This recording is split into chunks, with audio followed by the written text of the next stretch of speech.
Hello, ladies and gentlemen, and welcome to episode 17 of the Deadliest Warrior podcast. Wow. That's right, we've made it to 17. We've done 17 of these. Yeah, I've done 2.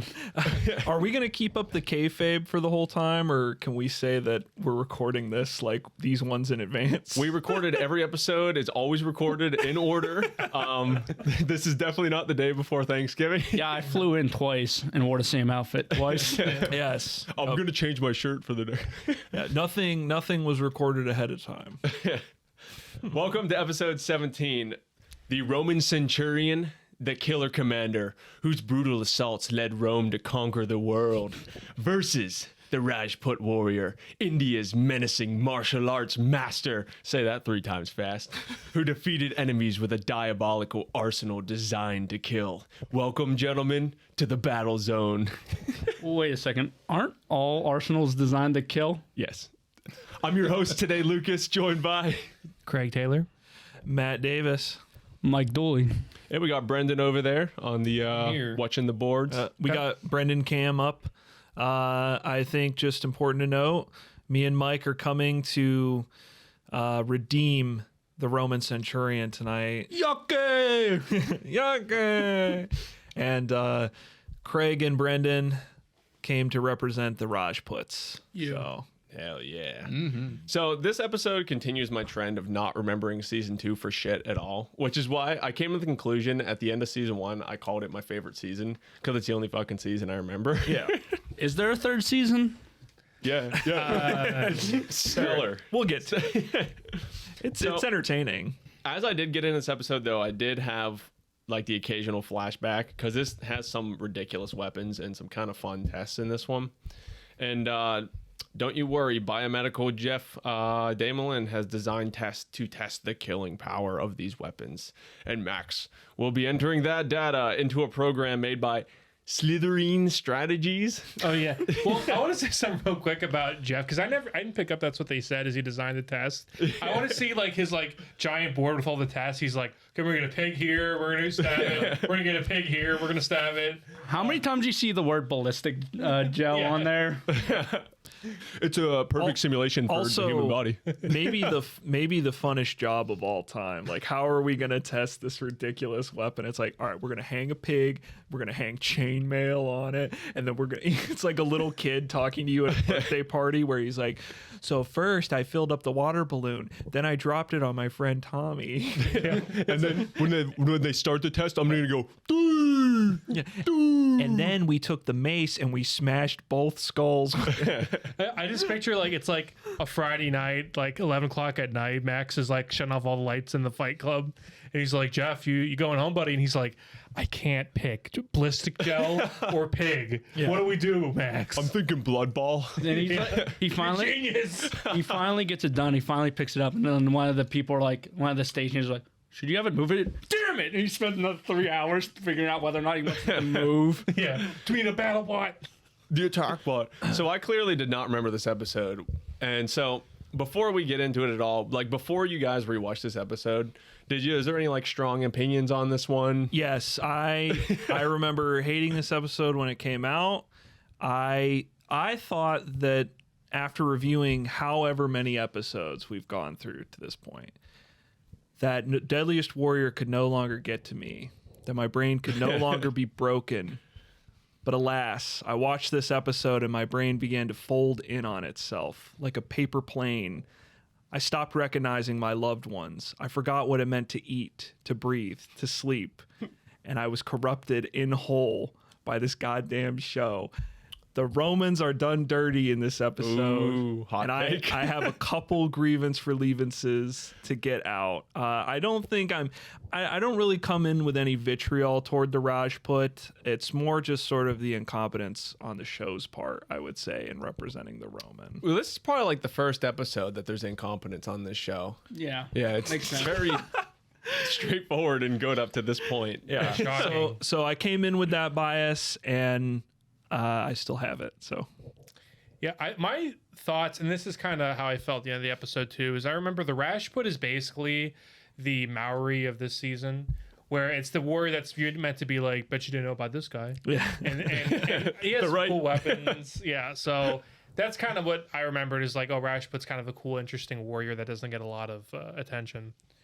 But I'm almost sad I didn't pick someone for this because anytime I volunteer to host a little sneak peek behind the preview, behind the curtain, it's usually just because I don't remember the episode a lot and I don't know who to pick. So I'm like, I got to host Shocker. a couple of them. All right, so we're gonna jump right into this, and first we get introduced to the Roman Centurion. They throw out some stats for us. We're looking at 120 AD, 5'8", 170 pounds, armor chainmail, and called the commander of the world's first professional army for 500 years. Fun fact, this could be the first warrior actually in history's Rome's greatest battles. Yeah, Max. I thought about that for a second. Like, Max might have not even needed to code this guy. He just like plugged him in from that Roman game. Just loaded up the PlayStation 2 He's version. like, how about the Centurions? Can we add them in? Yeah. So, Matt, the Roman Centurion is perhaps one of the most iconic warriors, movies, video games, TV shows. Can you give us some background on who the Roman Centurion actually were? What was a Roman Centurion? I can. I'll give you some background, and if Mike has anything to add, he can feel free Jump to right step in. Okay. So the Roman Centurion depicted is said to be from 120 AD, as you remarked. And this would have been during Emperor Hadrian's rule of the Roman Empire. And they mention Hadrian's predecessor, Trajan, a lot in this episode. I think, like, just talking about the extent of the empire when Trajan was in charge. So, just a quick thing on Trajan. The reason why they really talk about him, and this is the Centurion they pick, is because during Trajan's reign, that's when Rome is at its absolute peak. At no point does Rome ever get as big as this ever again. And then, like, after this, it's just folding in on itself and getting smaller and smaller.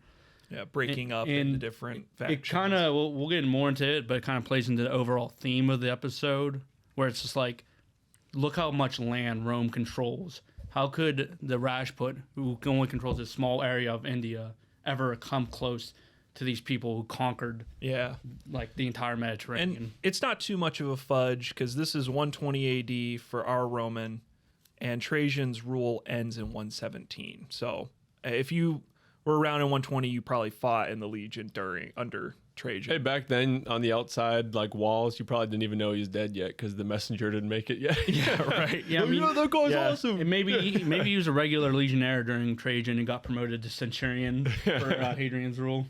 So a centurion essentially was the commander of a group of Roman legionnaires, which was called a century. After the Marium reforms of 107 BC, the standard Roman century was around 80 men. Centuries were grouped into cohorts, who were commanded by a senior centurion, and then the highest ranking centurions were the commanders of the first cohort, known as the primus pilus, who was third in command of the unit overall, and sat on war councils with the nobles. So if you could make primus pilus, you were stepping up in Roman society. You only got laughed at sometimes. Hey, Primus. So centurions typically earned their rank through seniority. However, they could also be promoted by a higher rank or elected by their unit. Julius Caesar, in his personal notes, is said to have promoted his centurions based on acts of valor. So keep in mind, Caesar was writing this about himself. So, you have to take a little bit with a grain of salt. But he said, one centurion was promoted because he was the first over the enemy line or something like that, which is very romantic. Caesar never was a bad guy in anything that he wrote about. Yeah, he was perfect. He also wrote in a third person about himself. Yeah. So centurions were required to be literate. They were required to have letters of recommendation, like, when you're applying to college, and be at least 30 years old and have served in the military for a few years. So centurions, their responsibilities were for training and disciplining all of the men under their command. They carried a very specific vine staff, which was a sign of their status, and This staff was used to beat men under their command as well as Roman citizens. Nice. So don't talk back to the centurion in the bar. They also commanded their century in the heat of battle, rotating the troops in the line and following the battlefield commands. And the last thing I have here is that centurions were of a higher status in Roman society than the standard legionnaire. They received a higher rate of pay, enjoyed a status of nobility, and were eligible to become bodyguards for Rome's elite after their service. And to denote their status, they wore the large brass balls, as they're put in the episode, and they carried their sword on their left hip instead of their right hip, and they carried a Pugio dagger. I hope I'm pronouncing that right. Pugio dagger, which we don't see in this episode. So Probably would have got more kills than the Scorpion. yes, yeah, Pugio might have been better. Oh, we'll get there. Before I cede the floor, I just want to mention funny things in the intro. Pause it at the 18-second mark for a really good laugh. There's a fight scene in a field between Romans and peasants, and it is really poorly done. Like, there's like a road in the background, like a modern road in the background, and then the costumes the whole scene is like really funny. Like, everything about it looks really low quality. And they constantly show a clip of the Roman Centurion doing Brendan figured out what he was saying, actually, because I was like, what is he saying? Like, Yonke. And I was searching all these. I'm like, Latin term for charge, Latin term for forward. But Brendan, you actually pointed out what it was. Yeah, the Roman centurion says pila iacta, which is throw pila. Yeah. And he's like, pila iacta. And you see this shot every 5 minutes. I think this episode for both warriors, I don't think I watch rewatch the show as much as you guys do, but this is an episode, I swear, more than any other episode, just reuses the B-roll. Yeah, so much. Yeah. You keep seeing those same scene, Pila Yakde, Pila, but then they cut just to say Yakde. It's over and over and over again. Also, at a minute 36, there is a doggo alert. Keep an eye out. Oh, So you're telling me Put the doggo in, Craig. No. this show's representation of the Roman centurion is perfectly accurate, though, is what you're telling me? Yes, 100%. One thing I wanted to say about the Centurion, it kind of it's weird thinking about a senior military leader going into one-on-one combat. It makes me think of I'm in the army, so it's picturing a sergeant major or a first sergeant. this grizzled guy who has broken knees. He's old. He's just waiting for his time to get out and retire and collect a pension. And he's going in one-on-one combat against a dude who's probably in his 20s in the peak performance of his life. And I'm like, can you Lucas? Can you imagine your sergeant major going to hand out? Yeah, exactly. My sergeant major looked like he was 70 years old, and then he had half a can of dip in his mouth. So he might be able to knock someone out with just the pure wintergreen coming out of his mouth from 20 feet away. But no, he ain't fighting. Mike's all in the U.S. Army, by the way, not the Russian or Iraqi Army. He's not actually in Foxhound. Important to specify that. Yeah. Next, we're introduced to the Rajput Warrior. So we got some stats here. Year 900 AD, so a little bit, later than the Roman. Yeah. We got 5'6" for height, and we got 145 pounds. Armor is leather and chainmail, and called martial arts masters, and said to have technically advanced weaponry, and repelled would-be invaders for almost 1,000 years. Don't forget Jeff's line where he says he's never seen more evil weapons than the Rajputs, and I quote, that his eyes see physics for killing. I always just love that line. My eye sees physics for killing. Now, Craig, the Rajput Warrior, obviously very unique warrior with some weapons we definitely have not seen on the show yet. You kind of said it was that who is this warrior for this season? Who were the real Rajput warriors? If you found any information, can you give us some background on who they actually were? Yeah, so I have a little bit about kind of their culture, and Brendan, you could maybe fill in a little bit more, obviously, if there's something that I think I'm leaving out. the biggest thing that surprised me is I think the show sort of presents them as like the Indian version of a Spartan, where they're this warrior culture and they're like the force that defends India and all this stuff. And that wasn't quite what I found. I didn't see a ton about their like fighting philosophy. I mainly saw them as just like a caste, Indian society.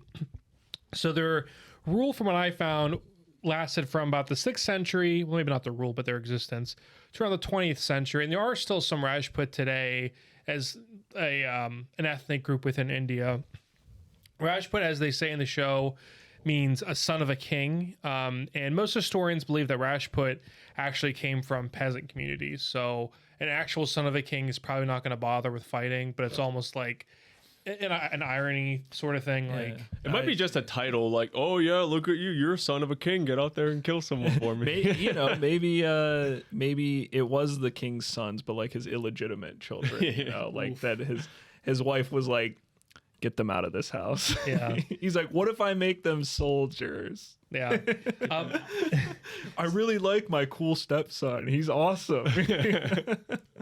Yeah, I mean, so their origins are debated. I didn't know a lot about India's caste system, and to be fair, there's so many different castes, especially throughout the years. I didn't dig super deep into it, but a lot of it is based in like race science. So a lot of these origins come from this belief that certain groups of people have bigger skulls and they're smarter, and other people are more physically adept, and so they're this caste.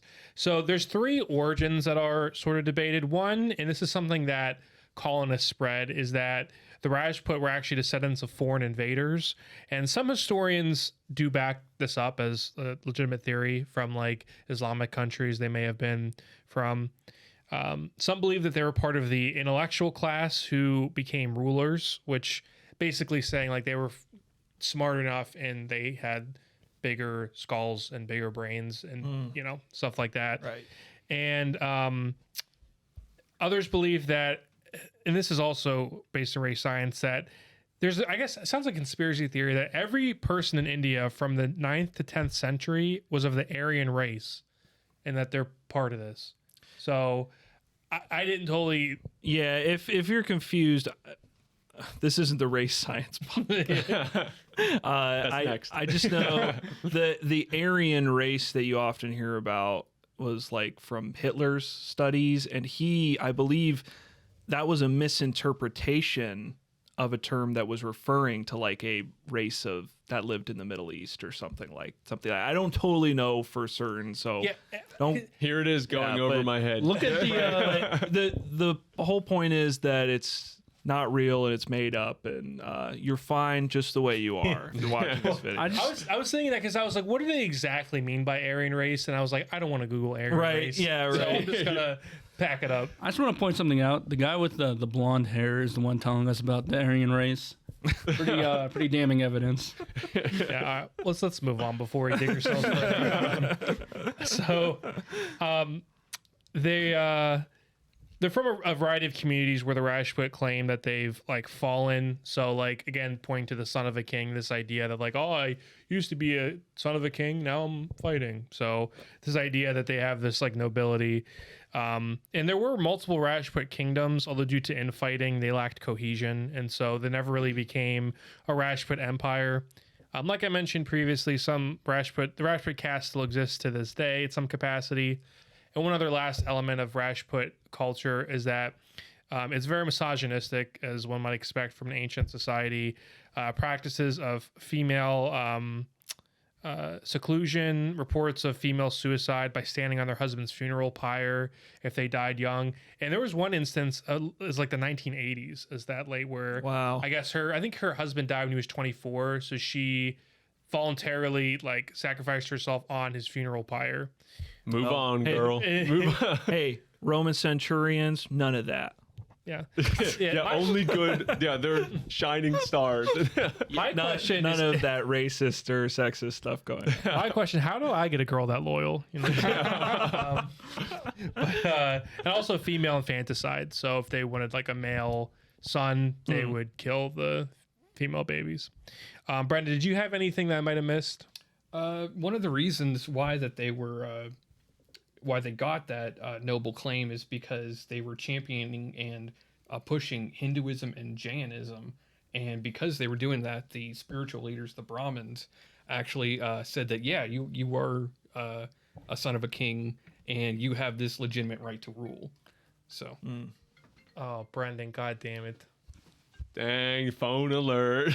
I'm amazed this is the first time this has happened. Here's a host update for everyone out there. I should have grabbed a water beforehand because I'm really thirsty, so I'm just slamming down this drink that I have. So look forward to my speech What could deteriorate. go wrong? He also didn't offer anyone any beers, so Does anyone want to do a beer, Mike? I'd love one. Or you should have bought some before you showed up on the podcast. God. I would have bought some, but the beer distributor was closed. So give me one. I mean, there's some in the cooler. All right, let's move on. Anything more about the Rajput, Brendan? That was it. No, Craig pretty much got most of it. Yeah. We're moving on to our experts here. Yeah. So we're going to kick it off with the Roman Centurion. They bring out Terence Rotoldo. He is attributed as an ancient combat specialist, calls the Centurion cutting edge. Oh, also, he's a war journalist, just so you know. Yeah, he's covered several wars. I'm getting there. Well, let me give you my first impression of him when I saw him, because I thought his mouth was annoying to look at, was my first instinct. But then I consulted the holy list on IMDb. This is before you guys even told me, of all 260 Deadliest Warrior actors. And I found out that holy mouth has actually been voicing most of my teenage years. And then, yes, Terrence is the voice of, more important to me, William Birkin from Resident Evil 2 Remake. That's probably, of all of the zombie things he's part of, that's probably his most prominent role. Yeah, that's absolutely it. William Birkin. He was a minor role as Frank West from Dead Rising. Yeah, listen, real quick, I got to give a personal anecdote. Whenever I saw him, I was like, he looks like vaguely familiar, like I've seen his face before. And then I saw his name, and I was like, it's sort of a unique name. And I'm like, that also sounds familiar. And I triggered whenever people were debating whether or not he was in Dead Rising 4 because everyone hated it. So they're like, is Terrence coming back? Did they kick him out? Because I think one of the games they changed his voice. I think it's like Nolan North or like Troy Baker in 4. It's not Terrence. Yeah, and he had to like make a statement about how it's not him. I remember like, they didn't get Terrence. They'll come back. But yeah, one of the most iconic voices. That's a game me and Mike played a ton. I don't know if you guys did, but Yeah, I played the original 2, and I never played 3. It is like one of Craig's favorite games, and he was texting us like that night. I remember we all were watching. Yeah, like the voice was familiar, and I didn't really think too much about it. Then Craig puts a text, is like, oh my god, you know, that one expert's covered more than just Roman wars. And I'm like, oh, that's Frank West. I didn't even have to Google it.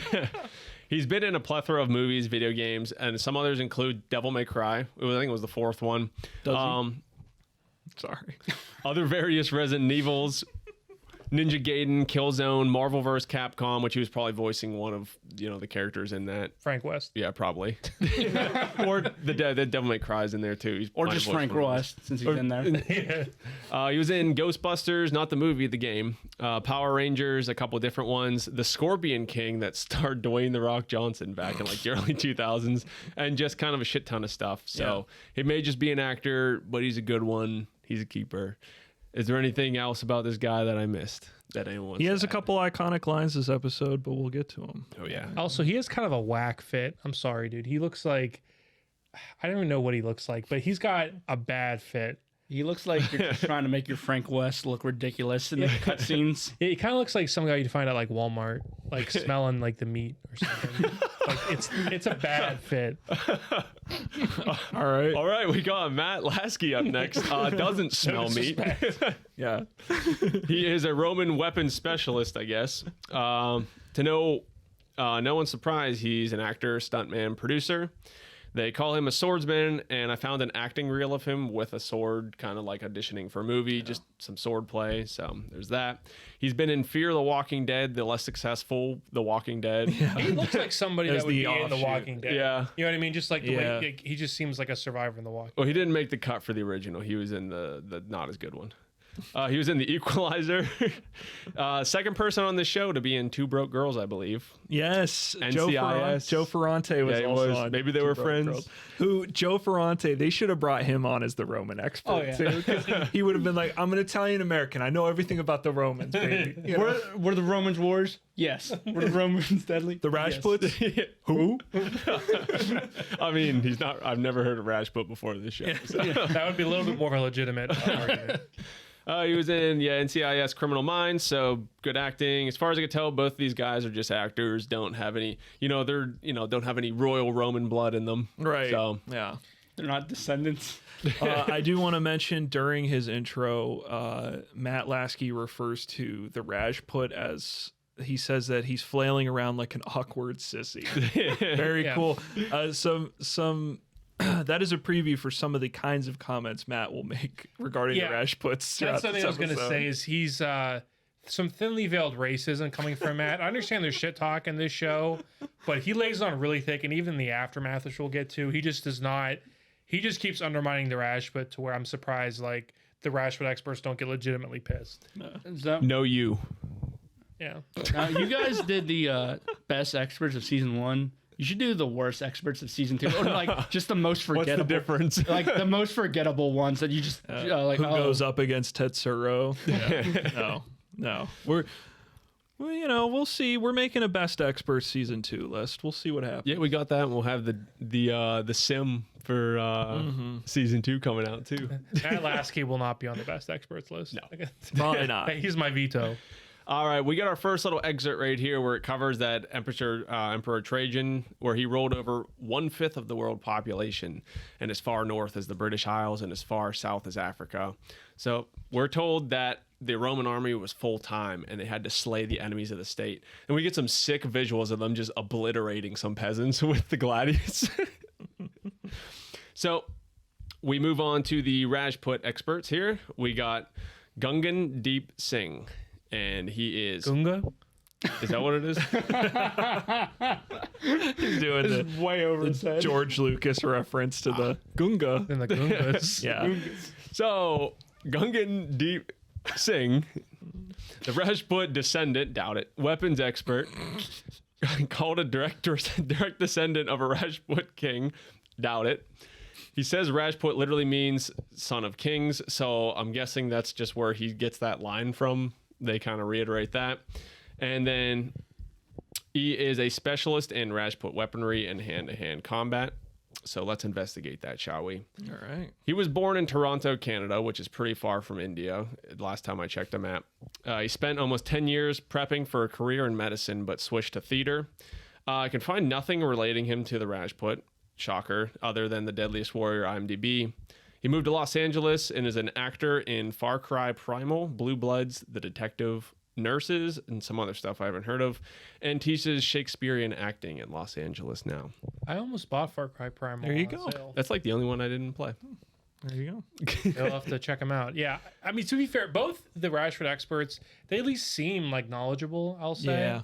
I don't know if it checks out, but they seem like they know what they're talking They about. fake They're it pretty confident. well, you know. Yeah, if they're faking it, they're Yeah, very good right. actors. I mean, compared to their competition, it's not that hard to look like an expert. Yeah, we do it every week here.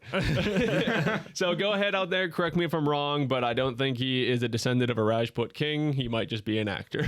We've covered that descendant moniker a million times. Yeah, but he's on here. specifically of a Rajput king. Yeah, where it's like it doesn't mean any. It just doesn't mean anything. Like, All right, now we move on to the part that I was dreading, trying to pronounce Bajneet Singh's name. there you go. Bajneet. Gatka, martial artist, which is an ancient Indian martial art, to my understanding, or to the show's understanding. Claims the Rajput will demolish the Romans.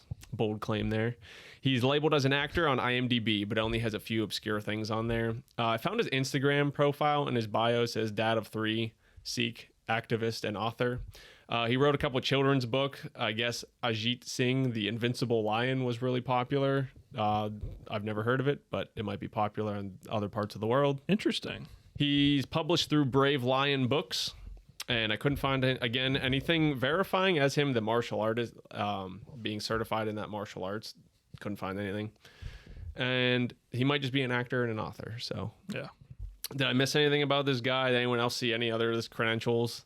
I like his beard. Yeah. Yeah, he does have an epic beard, and he's got a generally decent vibe, I feel like. Yeah. You know, he's not like overdoing it. It almost seems like he's playing the show a little too straight at times, you know? Like It kind of looks like he's stoned.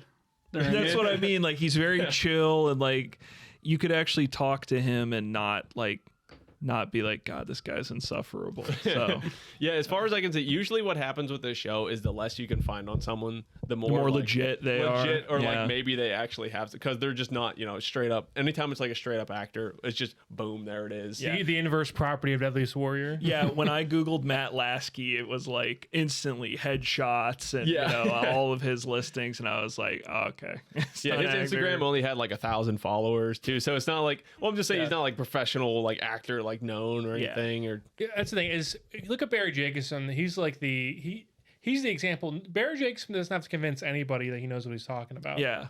So he doesn't go out there and he isn't like writing his own IMDb profile. He's who he says he is. He's not Julius Caesaring it. Yeah. This is a question I have about the show. This is definitely one of those warriors, along with the knight and other ancient warriors, where there's a lot of people who study ancient Rome and specifically ancient Roman warfare. It probably wouldn't have been that hard to find an actual expert, but they can't sell the script to an actual expert. So like an actual expert was like, no, Yeah. we're not bringing a scorpion on a one-on-one fight. It's pretty disgusting that they don't get like an actual Roman like academic to come Well, on. I think that's why they pull in stunt actors, because they look for people who can like how the weapon Matt tests. has that like sword swing like acting video. He can at least make it fake like he knows what he's doing. make it look sexy. Yeah. Well, especially with like how many Roman experts there are out there, or even just casual Roman experts like that probably know how to swing a sword. Yeah. Or like somebody who went to college and took one Roman course. Yeah. So we get our next excerpt here. We're told the Rajput's homeland is called Rajasthan. In India's northwest corner, near the Khyber Pass, which is an invasion route for foreign armies. And this made the Rajput warriors India's first line of defense against invaders. And they were about an association. We kind of covered this. There was an association of about 100 tribes, so it wasn't just like one big thing. They repeatedly threatened by the Afghans, Turks, and other close countries, and they became famous for aggressive fighting style based off of a 10,000-year-old martial art, which was a forerunner of Kung Fu. They did it first. You know that this show so badly, like Craig said, how they talk about the Rajputs like they're the India's Spartans. They so badly wanted to be like, and through the Khyber Pass, the Persians attacked. Because these like dumb like 12-year-olds watching And the show are like 300 "They're like the Rajputs. Spartans." 300 Rajputs stood their ground. Yeah.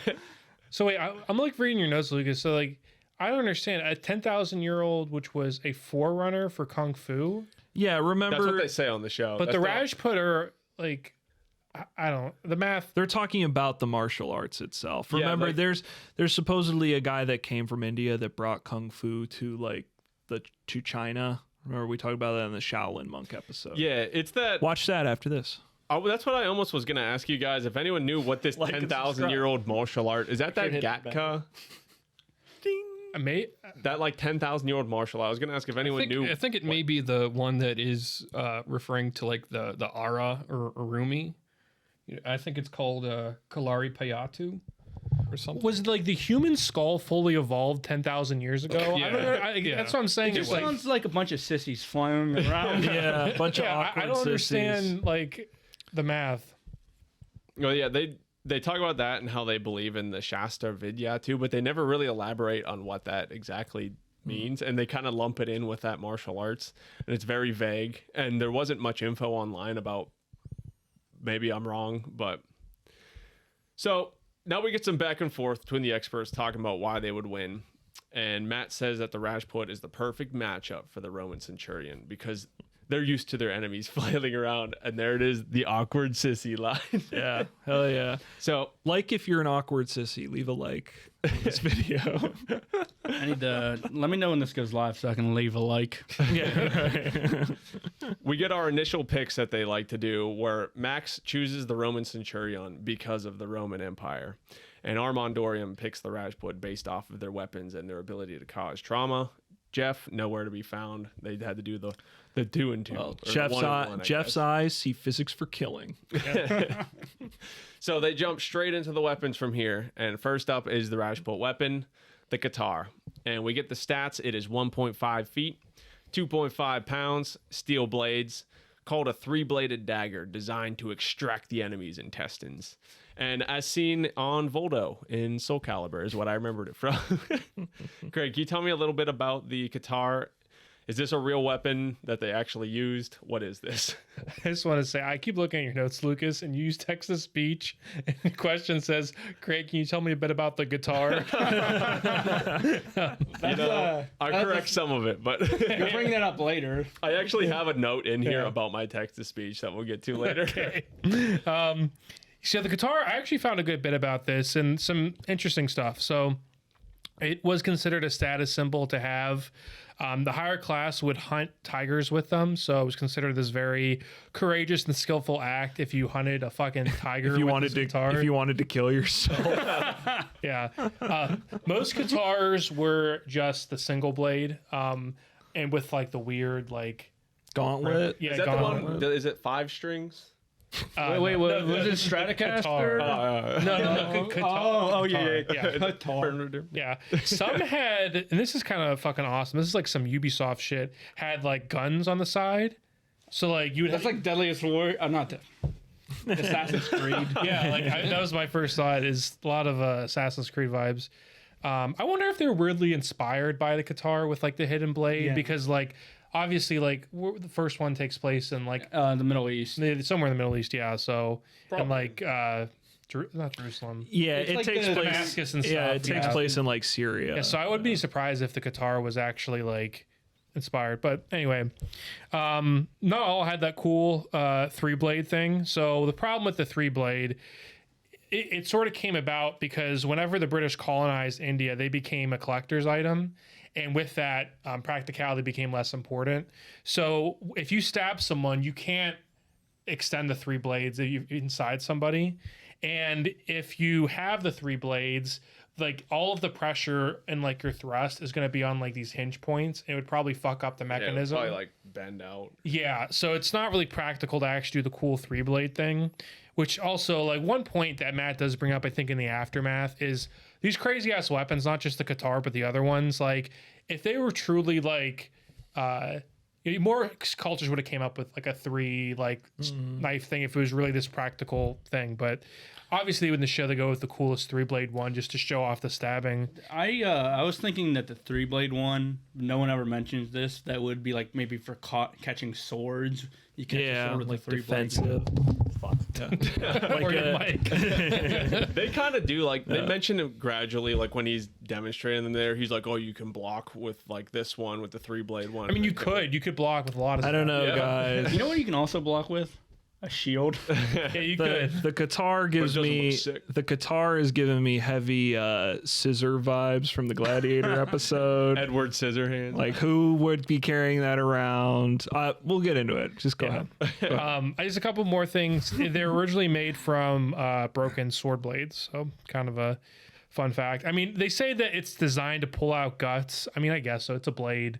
There's not really like a Like serrated a edge or punching anything. dagger. sort Yeah, of I mean, there's not really like it's just a sword. The or a- non 3-bladed one looks more practical, where it like kind of covers his hand a little bit too, and it's just like a punch. just a giant knife. yeah. Brendan, did you find anything I didn't cover? I also found that the Rajput states, they didn't really use this since it first appeared in the 14th century with the Vijayanagara Empire in the 14th century.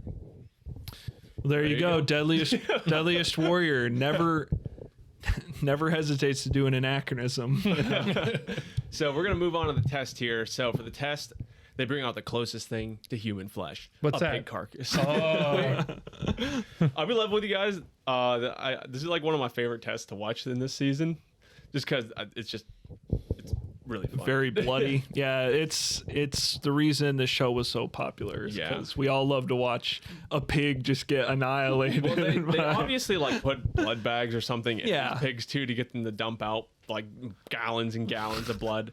So Gungan takes these things and shreds the pig, and the Roman guys, being unimpressed, say add some chainmail armor, claiming it would stop it. It doesn't. It did. It didn't stop it at all. It punches right through and just shreds yet another pig. Can we And- talk about this for a second? Like, Well, before we get into armor, yeah, did the Romans have chainmail? we have to mention they got it from the Vikings. maybe the worst line in the episode. I have it right here. All the series. Maybe Yeah. the dumbest joke the show Maybe says the most at all. cringy joke ever made on the show. Who wants to say it? Guess that makes me the guitar hero. Looks like I'm the guitar hero. The most pathetic laughter. Guitar Hero was big at the time, but Thank you for the context. yeah, That's a video game that was popularized on Yeah, the right. Xbox and PlayStation game system. but the Guitar Hero, man. And a little bit of background: the reason Craig picked the Rajput is because he can play Stricken on Expert in Guitar Hero. That is my go-to arcade Guitar Hero song because it's fun to play. Oh. Except the solo I fuck up, but All right, Roman armor. We want to get into that. I took a I lot want of to talk notes. more about Guitar Hero, to be honest. Let me finish out my little testy enough. stuff here. So Jeff says these things had 200 pounds of punch pressure. Sure. Looking at I looked at boxing punch pressures, and they're normally measured in PSI, not pounds. But on a total Reddit forum that I found,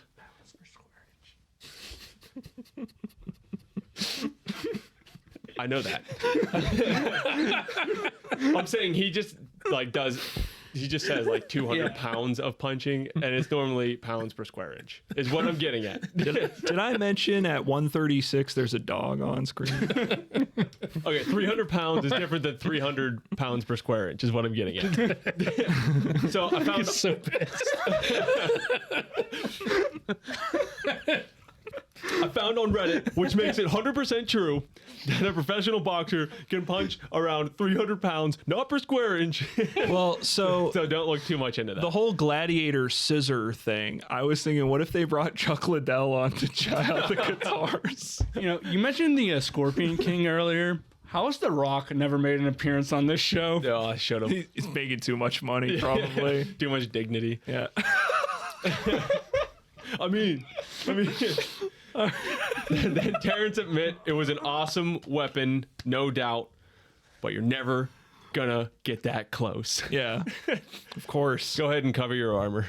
I took a lot of notes on armor, Mike. I don't know. Do you have? I didn't take as many notes, so I just have a quick understanding of chainmail, and from my understanding, it's mainly there to defeat slashing attacks, and they use it against the #1 Rajput piercing weapon. Yeah. And they never bring it up again. We never- during yeah. all the other weapons that are all slashing. What's Yeah. the Roman's armor per square inch? So 3. 69.420. So Centurion armor. There were 3 types of armor in the Roman army. There was Lyrica segmenta, which is the iconic Roman look you see that's got like the iron, those shiny iron bands that are like bent over. It looks like strips of steel almost. Like Marcus Decimus Gallius. Yeah. And then they have the helmet on, which I have notes on that later. Sorry.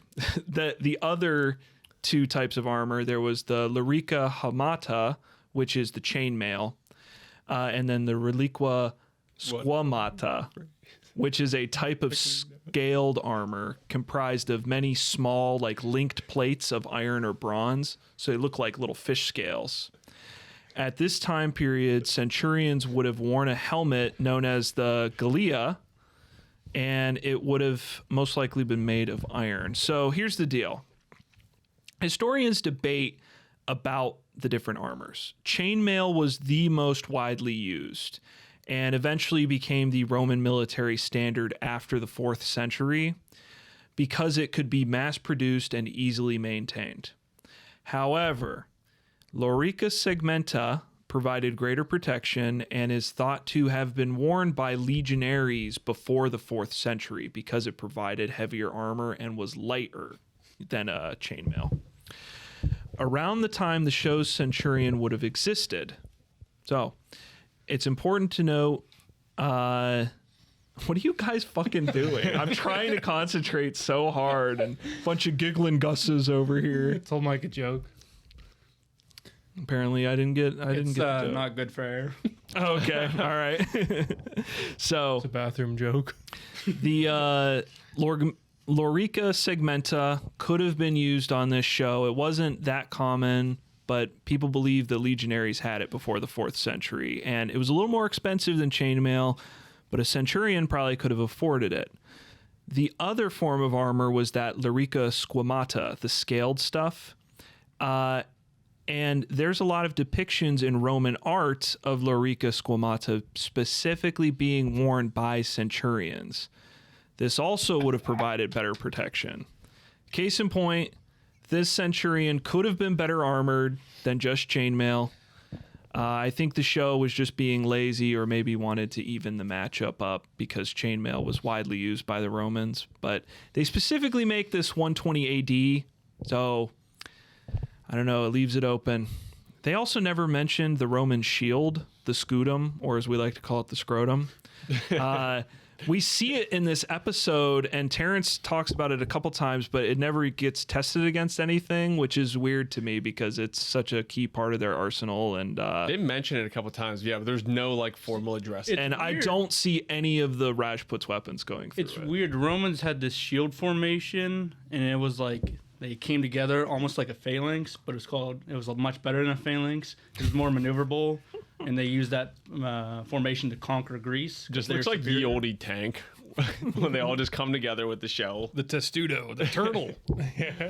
Well, here Turtle and would black. the Centurion be totally useless outside of a phalanx? I mean, whatever that was. Max, It's a man. Max argues that at the end of the episode, but it is funny because it's number one. I know you're bringing it up to troll, but I'm just saying, like, to feed into that troll, we mentioned something similar in episode 1 of this podcast.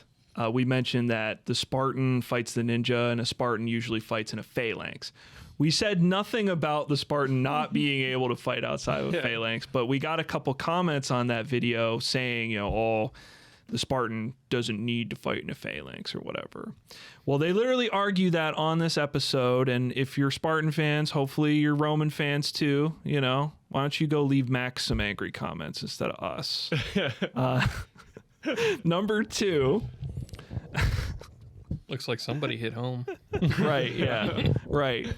Number 2, we're never told, like Max drops that on us at the end of the episode, like, well, Rajput's used to fighting one-on-one, Romans used to fighting in a formation, and it's like, how does that go in the sim? Aren't all these fights one-on-ones? Is like the Roman Centurion's got a morale stat where he's like, oh geez, oh man, I don't have my friends. They don't even use that as like the X factor in this episode either. No. So Because those matter in the sim. I think it's dumb. I'm sorry, guys. I really put a lot of research into that armor section, and I was distracted reading it the whole time by whatever vagina joke was going on next to me. So, Listen, kids watch this show. all right, we You're could. the one who said scrotum. There could be kids watching that I said clicked off from the. I said scrotum after the armor stuff. Let's not. All right, allow me to get in here and clean this up. So you think we would be Can we just restart the podcast? I feel like it's been ruined at this point. You would think we would go into the Roman weapon next, but we don't. The show takes this time to announce what every warrior is bringing to the table. They like to do this where they present one weapon like out the gate, and then they tell you what everyone's bringing. So we got the Rajput Warrior is bringing the Chakram, the Ara, the Khanda, and the Qatar. We got the Roman Centurion is bringing the Pilum, the Gladius, the Labra, and Scorpion. The Delabra. The Delabra, which is the next weapon we get presented on the show, the Delabra, which is kind of looks like a big pickaxe type thing. 2.5 feet, 4 pounds, wood shaft, steel blade, called the pickaxe for smashing skulls. Don't laugh when he's presenting, okay? It's not fair. Called, I worked hard on this, Craig. Called the pickaxe for smashing skulls or picking armor. Now I'm the dickhead for trying to read my note. We're here to do a podcast. I mean, I don't. All right, Matt, can you tell me a little bit about this weapon? Matt and Mike. What it was actually used for, and if the Romans actually used it in combat. All right. Strap in. This is about to be a long one. First, I want to say a little bit of background. I was rewatching the episode, and before I did any research, I texted Matt. I'm like, without doing any research, I know for a fact that this thing is an e-tool, like the Romans' equivalent of an e-tool. And lo and behold, if you Google just Delabra, it's there. It's like Roman entrenching tool. And I was like, oh, I knew it. They couldn't help themselves. They literally call it an e-tool. So, a background about what makes the Romans so special and what makes them so formidable, and one of the reasons they're able to conquer like the world, is that every Roman soldier is more or less a combat engineer, and a Roman army can just like poop out fortifications overnight. They just go somewhere and there's a fort there. And it also plays into the Scorpion. What the Scorpions use at full for is being in fortifications and like a mounted turret launching at armies approaching said fortification. And this Delabra is used for digging trenches, cutting down wood, and helping shaping and creating these wooden fortifications. And it's one of the ways Romans fight is mainly in like fortifications. If we mentioned Caesar's memoirs earlier, and like there's a part where he like builds a fort to siege a Celtic fort. Shouts out to the Celts later, and he is able to build this fortification. And meanwhile he's besieging this fortification, a whole nother army of Celts come from behind, and the Romans are able to quickly build another fortification to defend their flank. And long story short, they don't use this in combat. This is mainly a entrenching tool used for building fortifications and for utility work, not for killing people. Yeah, Mike hit it on the head. It's too bad that when he was going through all that, he didn't have a bunch of people laughing in the background. It would have made the show better. But Sounds like somebody's mad. I'm a little peeved, definitely.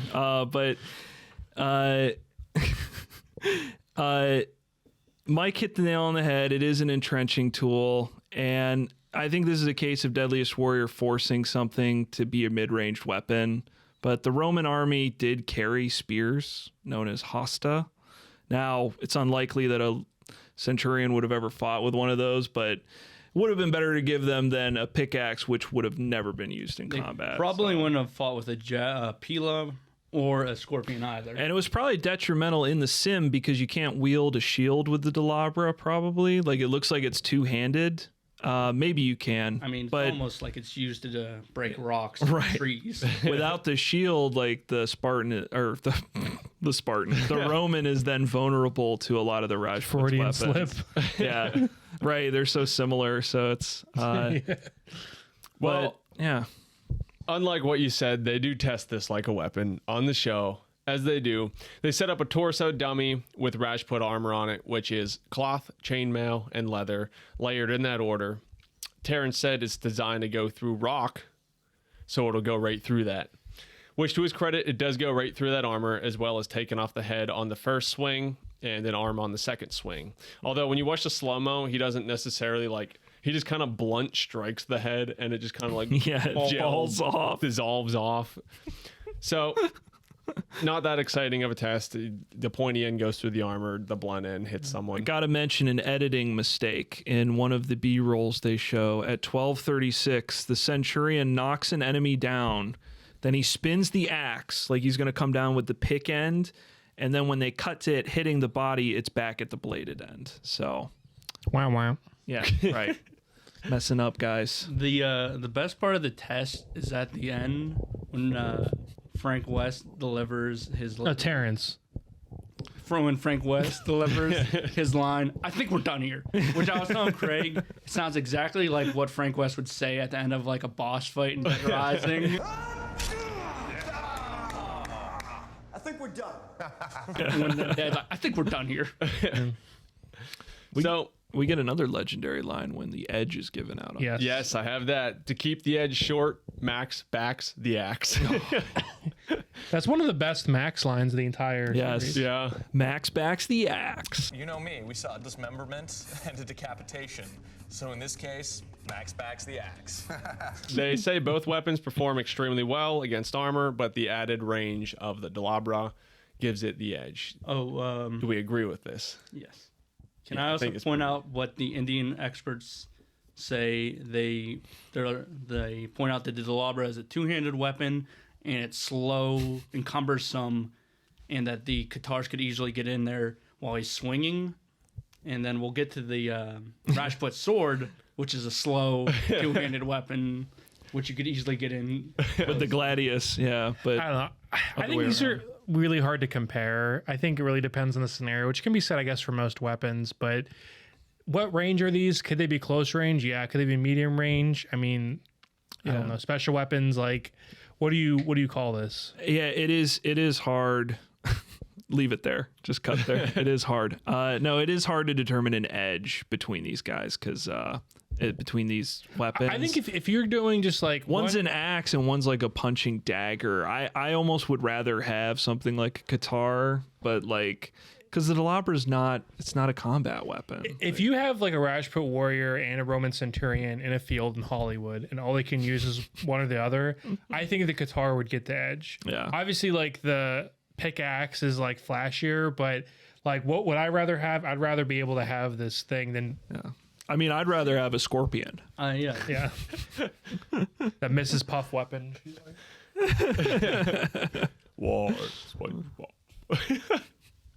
All right, so the axe this gets is the most edge. off the rails. Yeah, this is we are on one this episode. You're welcome.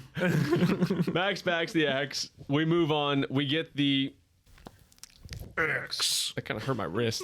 We get the X back. Did you hear that? Like, Yeah, it was bang? audible. Yeah. I'll boost that in the audio. As a minor little excerpt, we were told that the Rajput weapons are passed down between the family, and it was an honor to pass your weapons down to your son. They were masters of these weapons in spirit and in physicality, which is their X factor, I guess. The Roman Centurion rely on the man behind the weapon. They have battle-hardened experience that led to the expansion of Rome.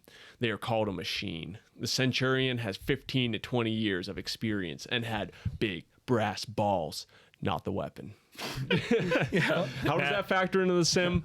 I don't know. Yeah, Matt Lasky says they had huge brass balls, and I'm not talking about the medals they wore on their chest. We got it. What I said not the weapon. I do have I have some thoughts on the X factor. I'm not disputing what I'm not disputing what they said.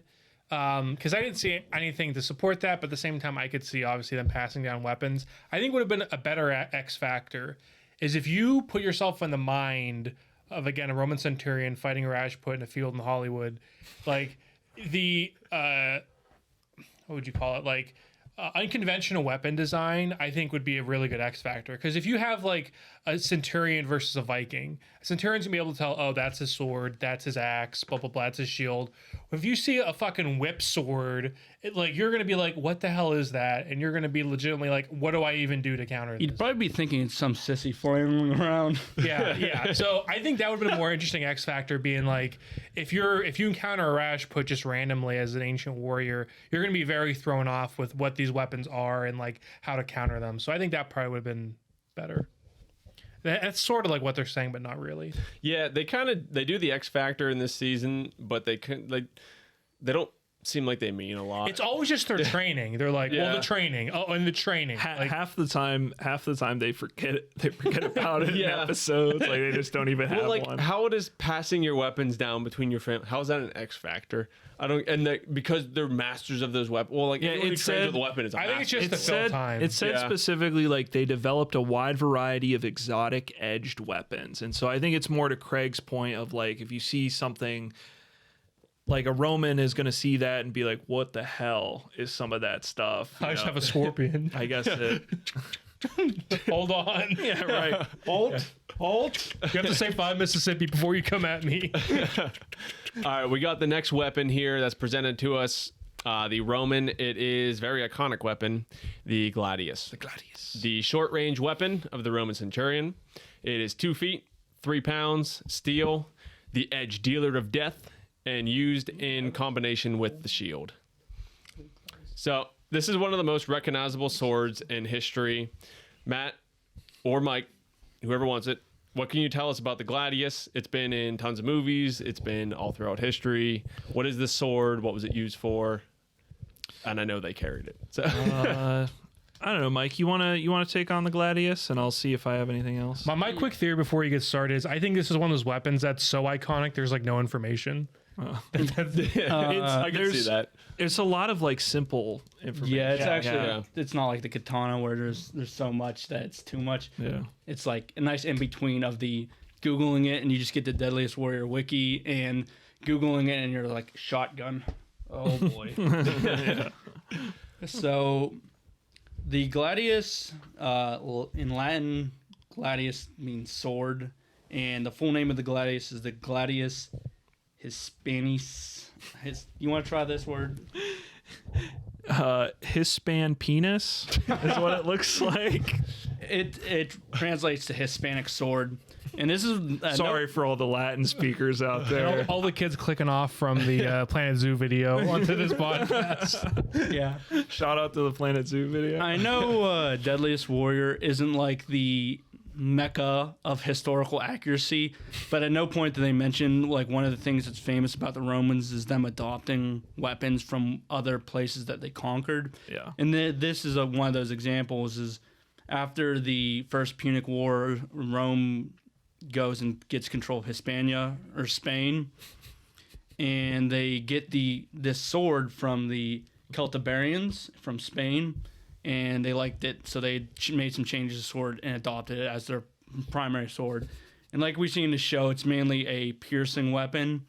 Unlike the Romans did carry spears, but they're more famous for using their pilums, which will go into the shields and cause the enemy shields to be unusable anymore because the spears just get stuck in them.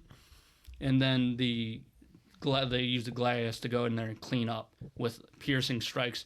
And the way it's designed is all the weight is at the end, so it also makes it a really good hacking weapon, a good cleaving weapon, as we see in the test. Immediately cleaves off an arm with ease. Not that these arms are really sturdy or anything. But yeah, it's a really famous sword, and it's like one of those swords that comes up in the best swords ever discussions. Yeah. Yeah, its genius is in its like simplicity and like how effective it is for being as simple as it is, and it's wielded in tandem with a Centurion's scutum shield. And I think one problem that the Centurion has is sort of, we keep bringing up the Spartans this episode, I guess, because a lot of inspiration. But you mentioned in the Spartan stuff, Lucas, that it's a simple weapons array, and so Deadliest Warrior loves to get all this like exotic shit on here and be like, check this out, and it's simple. Spartans got a shield, a spear, and then like a short sword. The Romans, it was the same way. A legionary, you'd be throwing your pilums, and then when they came in close, you had a shield and a sword. It worked. It's just simple and it worked. It's simple. It's easy to mass produce, and that's why they have to add some of the goofy shit they had in this episode, I think, because I guess for some reason the scutum couldn't get tested like other shields were on this show. I don't know. Who knows? They sometimes do that a lot though, where they just kind of glance over the fact that people carry shields, and it's a big part of like who they are. The only thing I'll add to Mike's notes is that Terrence delivers an iconic line when he stabs a dummy in the face and he goes, "This man is dead." So speaking of like Terrence explaining how Terrence going on in the beginning, we get him explaining how swords works to Max. While it has a strong piercing point, the edge is also sharp as well. So I mean, this in combination with the Roman shield can sit here and just bite into a person. It's one of these things where the design of the weapon really shows you how to use it. Exactly. Okay. I can stab vertical, boom. Then I can give it a little twist here. Then I thrust pronated, boom, through the ribs. If I want to go for the heart, boom. Low cut, boom, face. Dude. This man is dead. And Max sits there and pretends to be interested very poorly. It's like, yeah, it's almost as if the design shows you how it works. Yeah. So for the test, we kind of covered. They suspend a dummy from the ceiling and flawlessly replicate a charging soldier by just kind of bringing it forward a little bit. They bash it with. Oh, he does carry the shield for the test. That's what I was putting in here. So he has it, and then he bashes up against the dummy with the shield, lops off the arms. And What's the shield called? The It's hard to say without testicle thinking of it. Yeah. then lops off to impale the dummy through the chest and through the neck. Pretty straightforward sword, no pun intended. Well, how is this shield? I mean, I'm sorry if I'm stepping on your guys' toes. How is this shield nowhere on this simulation? Also, in the Well, they never test like weapons against it, and they never.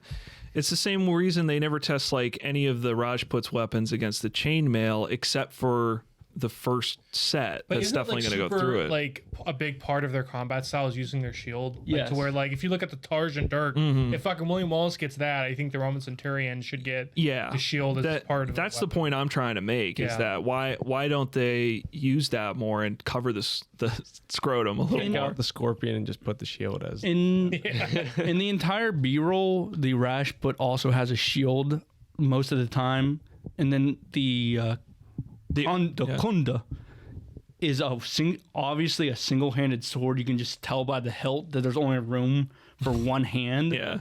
So it can be used with a shield, as we see in the B-roll.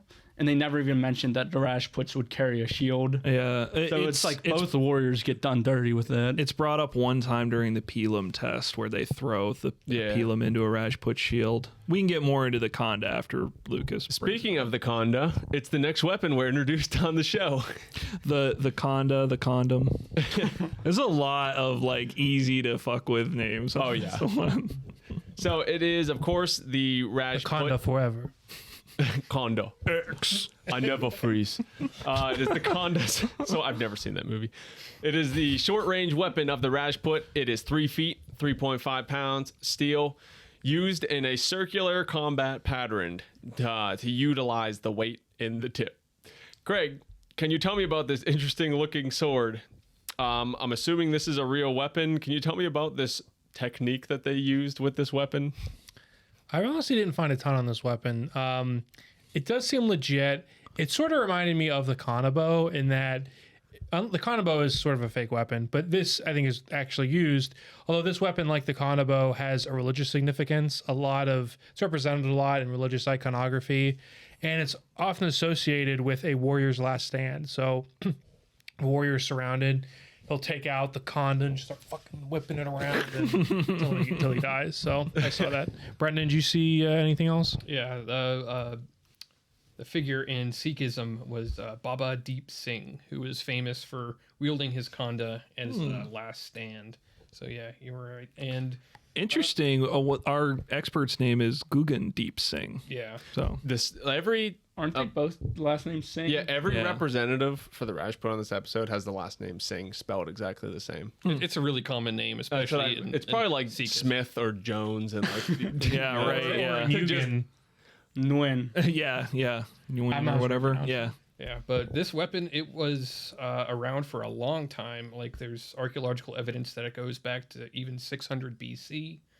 It was a very expensive weapon that was used by nobles, and it actually also was used in both hands sometimes, because they made sometimes these big two-handed ones that are actually look really cool. I'll probably put like a little screenshot here, because I got a little ebook that has like some different Indian weapons, and they all look really fucking cool. Yeah. Brendan you by can far see is on the that most one. research out of these. Yeah. You could see on the one, even in the show, it looks like the handle has like, some markings and stuff down and like a little bit of decoration on it. But they test this. They set up 3 sides of beef in a field. I imagine they had a couple tests that take place in this field, so they were already there. The scorpion and the chakram. Yeah. Then, the most gorgeous, flawless demonstration of swinging the sword.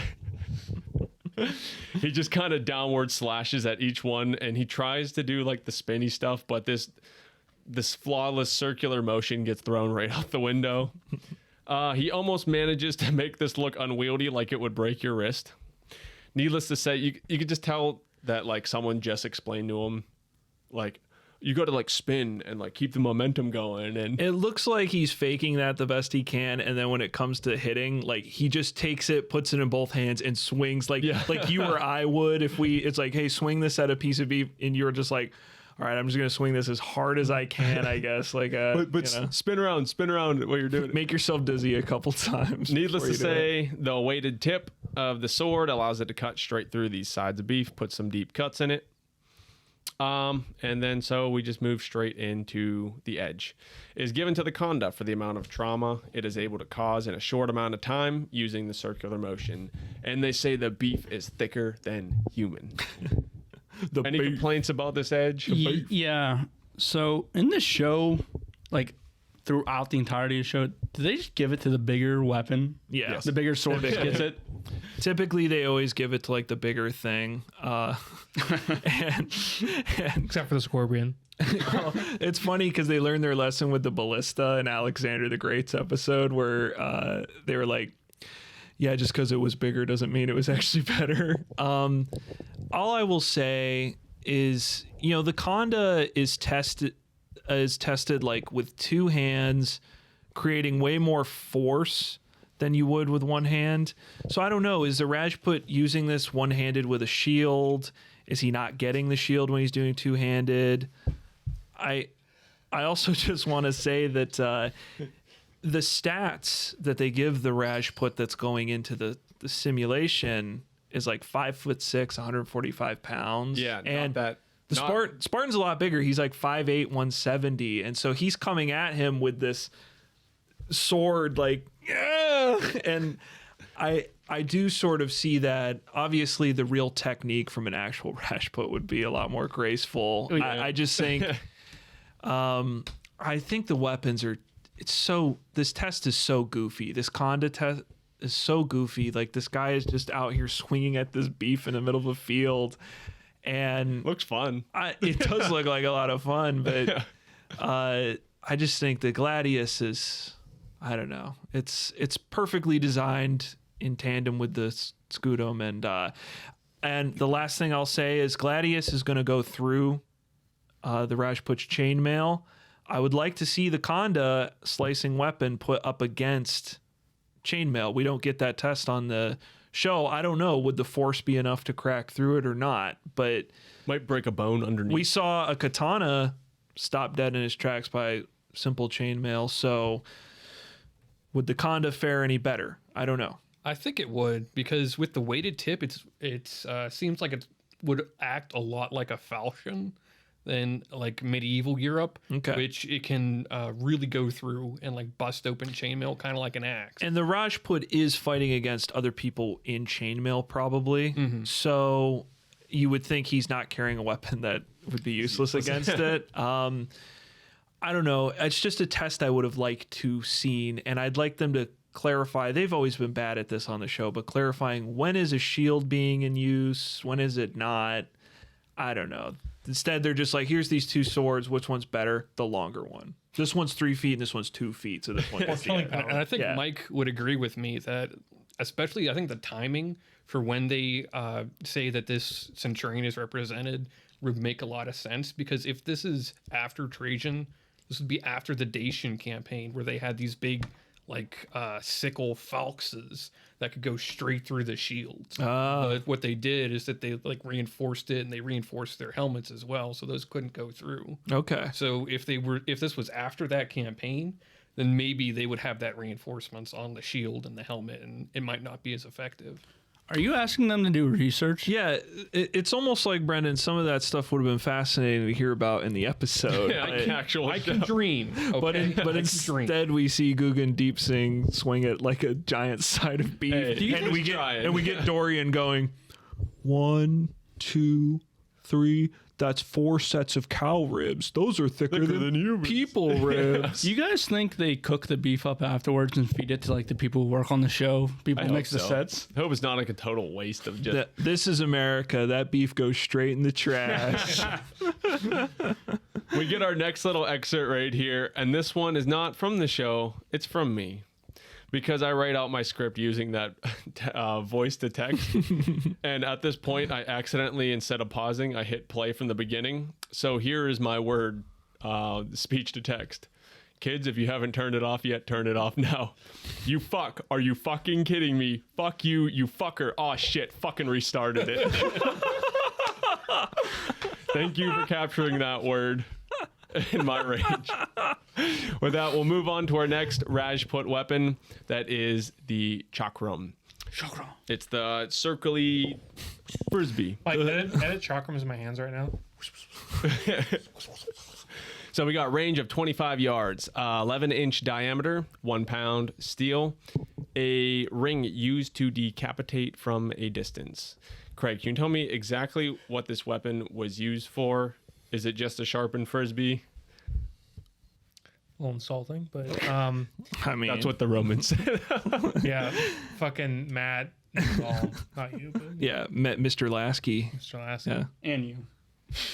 Yeah. So the chakram, one of the main purposes actually was supposed to protect your head from blades. So you would maybe put on like your turban or something, and then like it would, wouldn't go through obviously because it was. I mean, Metal. I don't know if I totally understand the physics of that. I guess it would deflect it, but Kung Lao in Mortal Kombat has that like around his head. honestly, it's probably again maybe some inspiration from a chakram. Yeah. I also think of the one Berserk character. Like they have a whole. Remember, the like Indian group that's like this assassin. yeah. I forget what they're called. Do you remember, Brendan? I can't remember. But yeah, I always think of them because they're like. I wouldn't be surprised if they were all inspired by the Rajput, but the one dude has like chakram. They're cool looking. Rest in peace. Yeah, rest in peace. Yeah. Yeah, so you would. What else do I have? Frisbee. Frisbee. Yeah. But they were using groups beyond just the Rajput, and they also were using hand to hand. So I imagine, if you put it like this against your palm, that'd probably fuck up your palm. So They probably had like some covering or something. Yeah, wearing their- I imagine.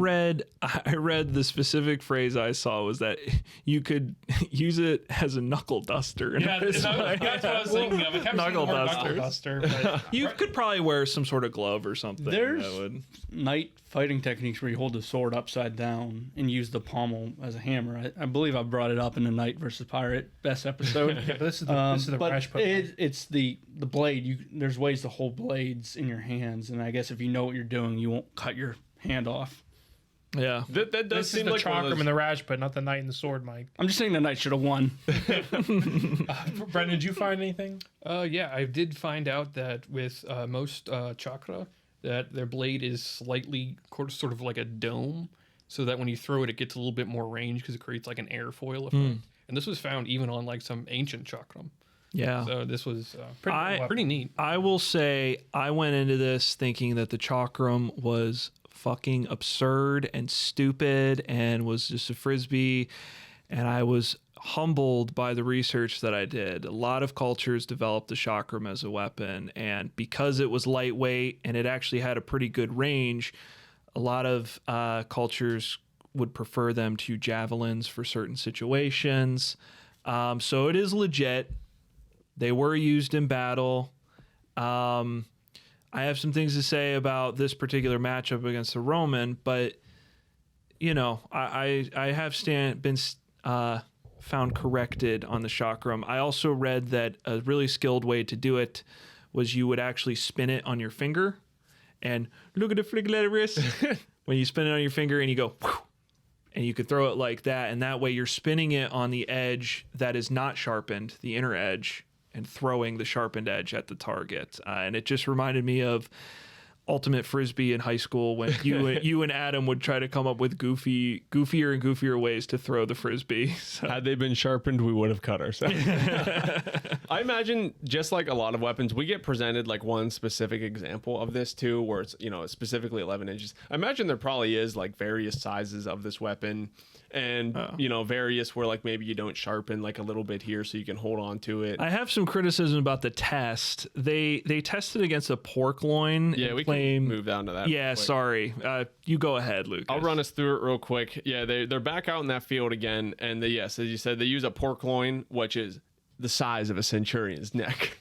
I guess. Well, they do bring it up real quick in the aftermath. And then the guy says, like, Can I just say how I love when he said that Matt Lasky's just kind of like, Yes, yeah, he is. He's like rubbing his neck. Yeah, I'd probably be doing the same thing. But the commenter is like, maybe if like the Rashford were fighting drafts, it would be useful. But I mean, here's my thing. I understand like he's got to thread the needle with it, but I think they're testing more so will it go through the thickness of a neck, not the accuracy, because they're assuming this hits on the best conditions. They don't want to make it fucking impossible for the demonstrator to, yeah. So that's my defense of it. On the throw that they do, it goes right through and they clock it at 36 miles an hour. With like no resistance. Yeah. Pretty solid throw. It does go right through that. Who knows what's actually in that pork loin. And then I love this part. Is one of my favorite parts of the episode. They're like arguing back and forth after it, and Terrence loses it, and he's like, "What is it? What is it now? A heat-seeking missile?" Well, there's a couple goofy lines there. Like that outrageous line is preceded by, they're talking about it, and they're like, "Well, that's just going to bounce off the Roman shield." And then the expert who threw the Chakram is like, he goes, "Well, even if it hits the shield, it's going to bounce right off and attack another Centurion." Another Centurion's neck. And Frank West is like, "Oh, is it a heat-seeking missile?" I empathize with him there, where I was like, it's just more like, That's whoa, a bit of a stretch. look where it goes next. yeah, it was a look where it goes next moment. And one thing about that pork loin, they're like, this is the thickness of a man's neck. You can see when that thing swings. If you pause it at 25-21, when the meal is swinging, when the meat is swinging like forward, you can see inside and it's hollowed out. Like it's not a piece of beef like this big. They took like a flat piece of beef and like sewed it something. so it's in a circle. So it's really just slicing through like a piece of ham, not which your dinner fork can do, and not really going through what would be the thickness of the neck. You can tell I was getting pissed at this stage in the episode because the scorpion came on, and I was like, staged and fake. Can I talk about this really quick? Because I hate this weapon. Yeah. Especially against a Centurion. It clocks in at 36 miles per hour. Yeah. Just for context, when I was like 11 or something, I played baseball. I was throwing baseballs at like 60 miles per hour. I was like 11-year-old. And I know baseballs, the physics of it, the way it's designed is made to be able to throw a little bit easier, but that's like at 11. And people could hit that baseball with a bat. And what I'm getting at is this seems like a very easy weapon to move your scrotum up just like this much to deflect it. It would not take a lot of reflex. And I know it's a thin metal disc, but you see a guy go, shoo, shoo, shoo, shoo, shoo. Yeah, And you could just go. That's my huge problem with this weapon is that I don't think it's going to cut through chainmail, and I don't think it's going to do very well against a Roman shield or helmet. It's got to thread the needle into a specific area. The Romans also wearing greaves. They don't touch on it, but they wore greaves into battle, and he's wearing it in the reenactments and stuff too. That's covering his shins. So I just don't know where the Chakram even lands home that it gets a kill. I'll tell you what we're gonna do. Stay tuned for the Xenu live action video where Craig gets a bunch of frisbees and then Mike has to crank back a scorpion and load it before Craig can hit him I with a wasn't frisbee. arguing the edge, let's be clear. Also, Mike, keep in mind, whenever you were throwing those baseballs, were you aiming for the no reflex kill zone? Because if you were aiming for the no reflex kill zone, then there's nothing they could have done. That's true. It would have been Yeah. To finish up with this Chakram, Matt chimes in saying, "We can take it to the beach next week, princess." And then proceeds to move on to the Roman weapon, the Scorpion. Oh. With a range of 300 feet, bolts 2.5 feet, 180 pounds, very mobile, wood, iron, and horsehair, called a crossbow on steroids. Now, this is my little note. Probably the dumbest thing I've seen.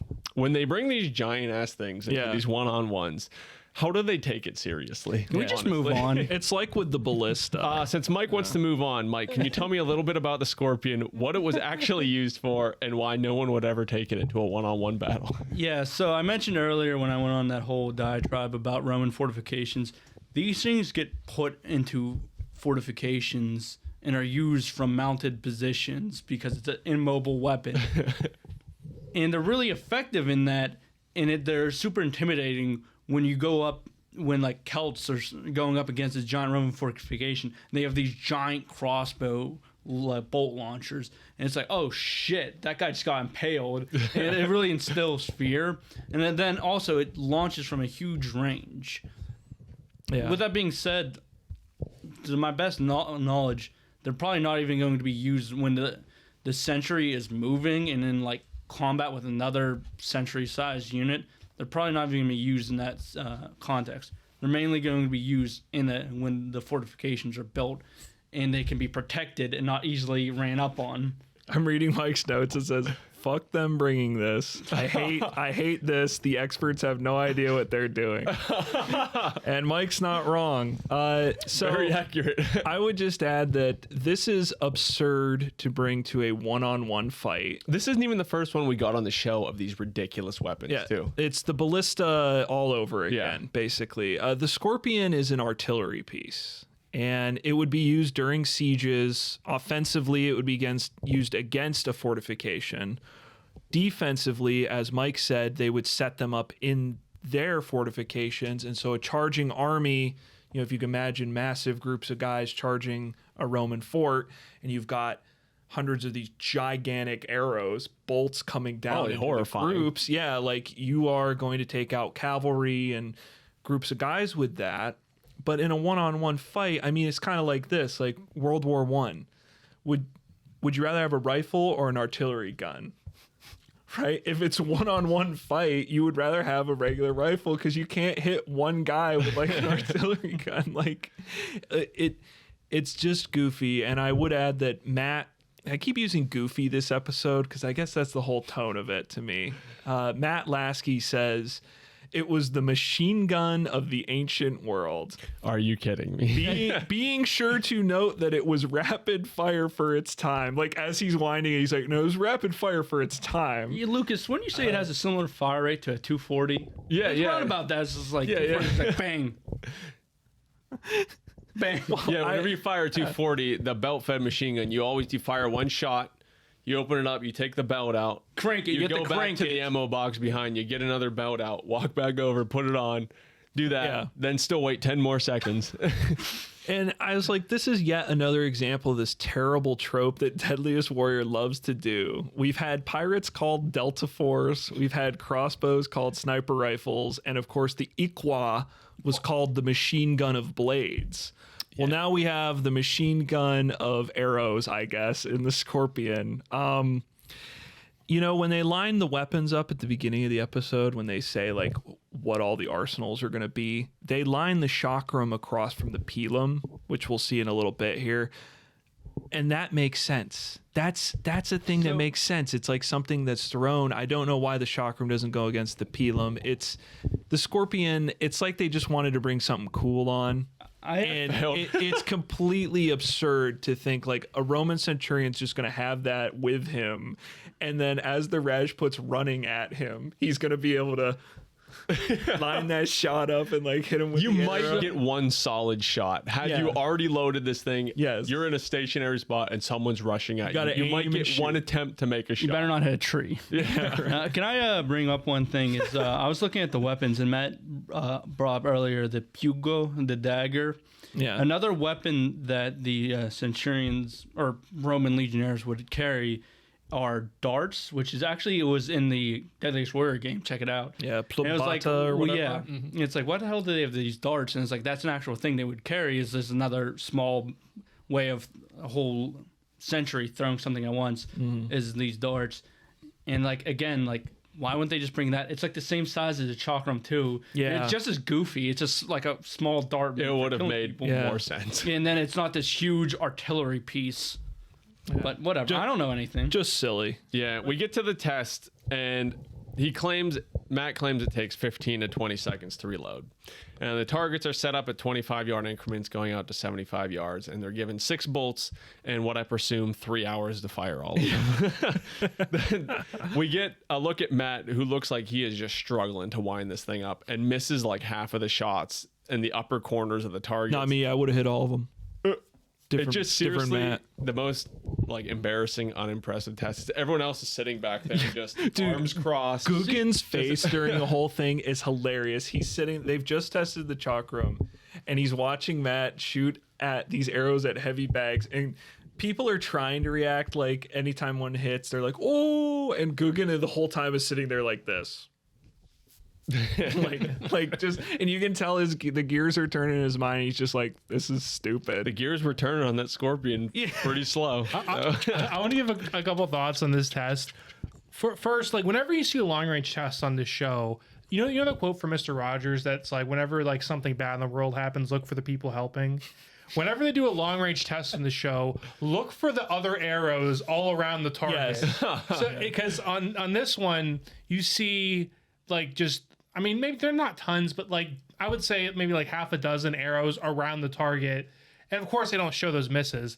Now that to me begs the question: how fucking bad was the ball and chain to where they actually drew attention to how much they missed? If they don't ever talk about the inaccuracies of these other weapons, but they did for the ball and chain. Leave the poor ball and chain out of this. Yeah. And the other thing is that whenever the Rajput expert, I forget which one, Mr. Singh, he correctly points out that like, hey, this is like useless. I think it's Matt who's like, if it's compared to my chakra, you guys take 40 seconds to shoot one arrow, and it's immobile. It is immobile, but it was mechanized warfare. Like, this thing had a much greater range than your chakra ever could. Dude, it was mechanical warfare, dude.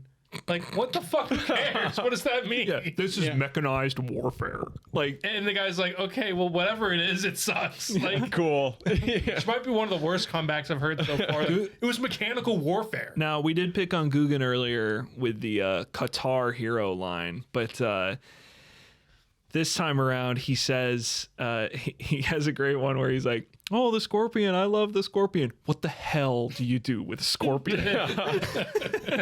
It's like, that's pretty good. So what do you do with He gives me Sala vibes, the Maori expert. Sada Baker. So you can cut my arm off, I'll still get you. Chakram, needless to say, gets the edge based off of what they classify as reload time, which I guess for the Chakram is just however fast you could just pick up another one. They needed to come up with something as obscure as reload time. Not the fact that one is a big, shitty, unwieldy siege weapon, and that this is a one-on-one duel.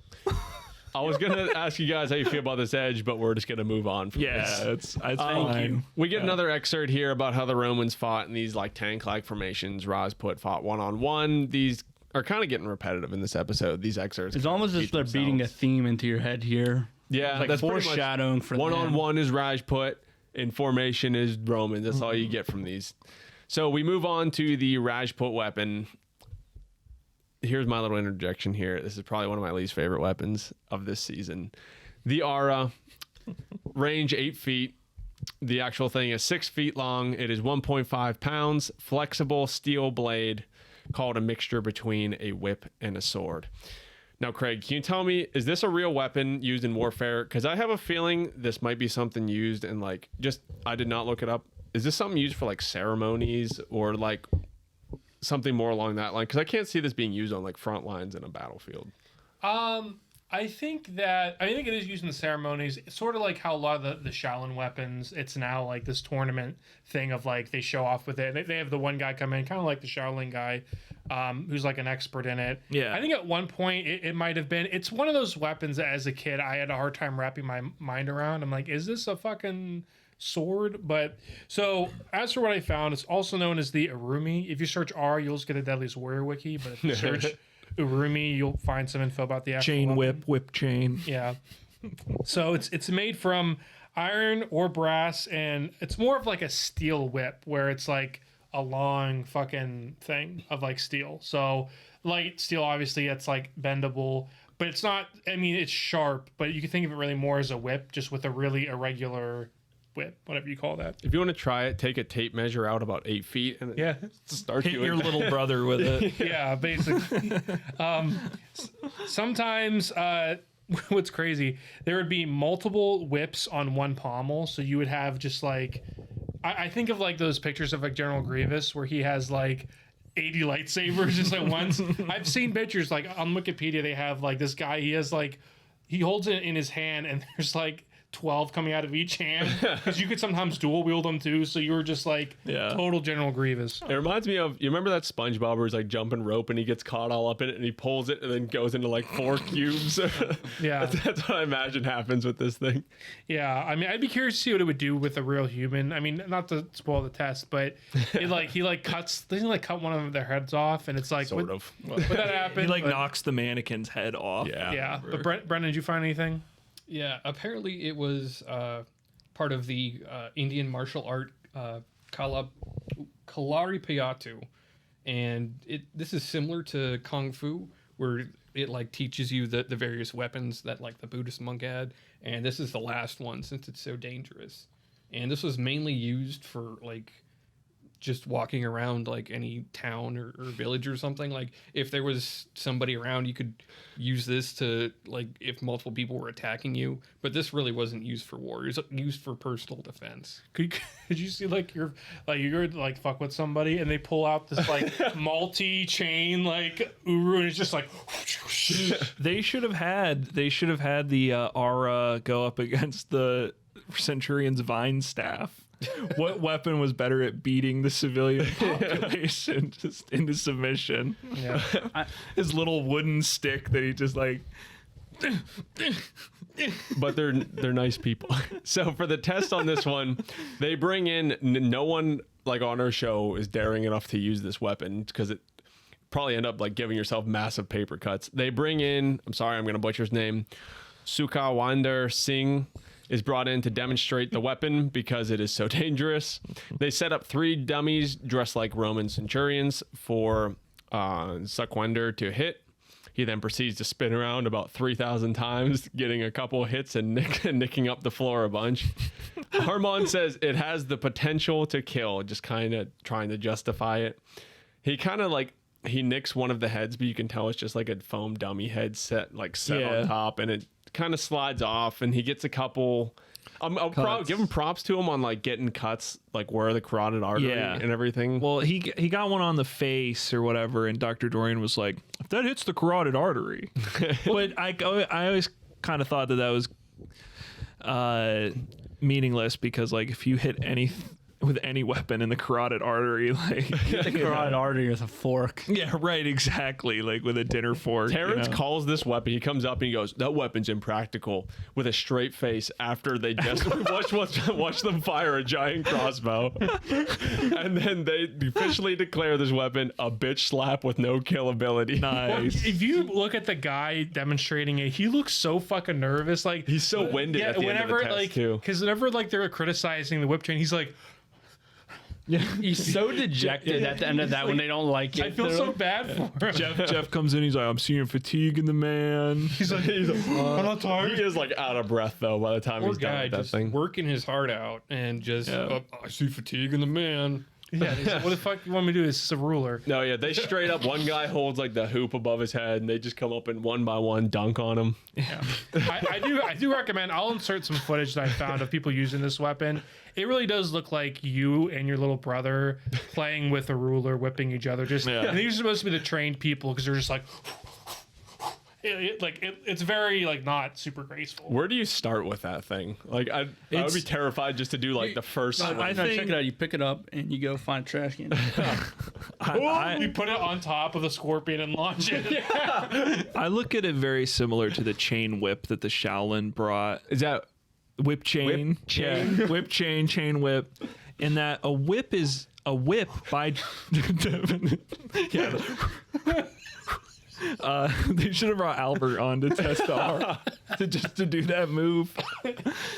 Like a whip is not by definition designed to kill. Like it's designed for punishment or for kinky sex stuff, and it's not meant to really be a lethal weapon. And so I'm not surprised that it's not lethal. So it's meant to it's made to hit your subjects without killing them, you know? The most telling thing about this weapon is when you see it come up on screen, it's coiled like a 0, which is foreshadowing for later in the episode. all right? So we get the Roman weapon up next is the Pilum. The Pilum. It's got a range of 50 feet 6.5 pounds, or sorry, 6.5 feet, 3 pounds, iron and wood, and designed to punch through both shield and soldier. Brendan, the flying missile of death. what is it? Pila Yaka. So, Matt, Mike, can you tell me how this weapon was used? Was it used on foot? Was it used to throw? I got. How was this? What I got was you. this? And Mike can add if he's got anything more. So the foot soldiers would carry the Pilum with them, legionnaires. And what would happen is before you would close the distance with the enemy formation, whether they were charging or whether you were charging them, the legionnaires would launch the Pilums, and so you would have a big, massive wave of Pilum coming down into a wave of soldiers. And the Pilum was specifically designed to penetrate armor, skewer people, or disable shields. And we see when they test it out, one is able to penetrate a shield, and the tip is designed so that it'll penetrate a shield, and even if it doesn't hit the guy behind it, all of a sudden you have this, the end will flex a little bit, but it won't break. And so you have this gigantic wooden thing attached to your shield now. You can't use it, you have to ditch it.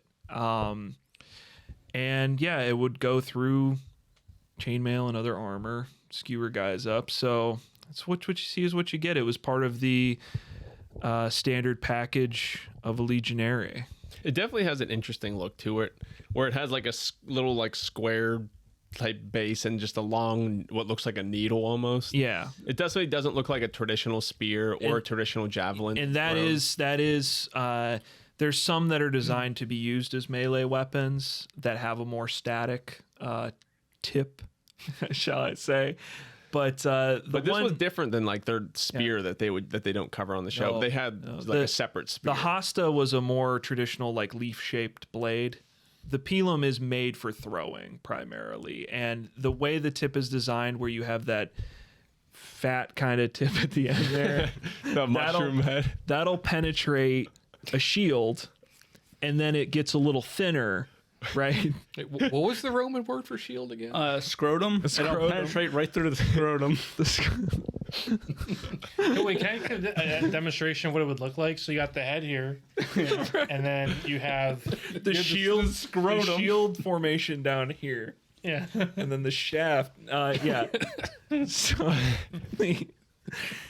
and it was made to be flexed so that it would hit the shield and you couldn't break it off. So you're stuck with this wobbly thing on your shield. It's this big, you're get this off my shield. So Romans like their big wobbly things. Yes. So the test. You gotta grow up. I'm gonna cover the test here. Fat tips, wobbly things. We get 3 blood bags made of leather. They specifically point out that. This is the most off the rails episode of this podcast. If you're still watching this, thanks. Thanks, Liam. 3 blood bags made of leather are set up with a Rajput shield in the middle. What are we at time wise? We're good. So I checked it. Matt throws it, and to no one's surprise, it goes through the bags. It slightly pierces the shield.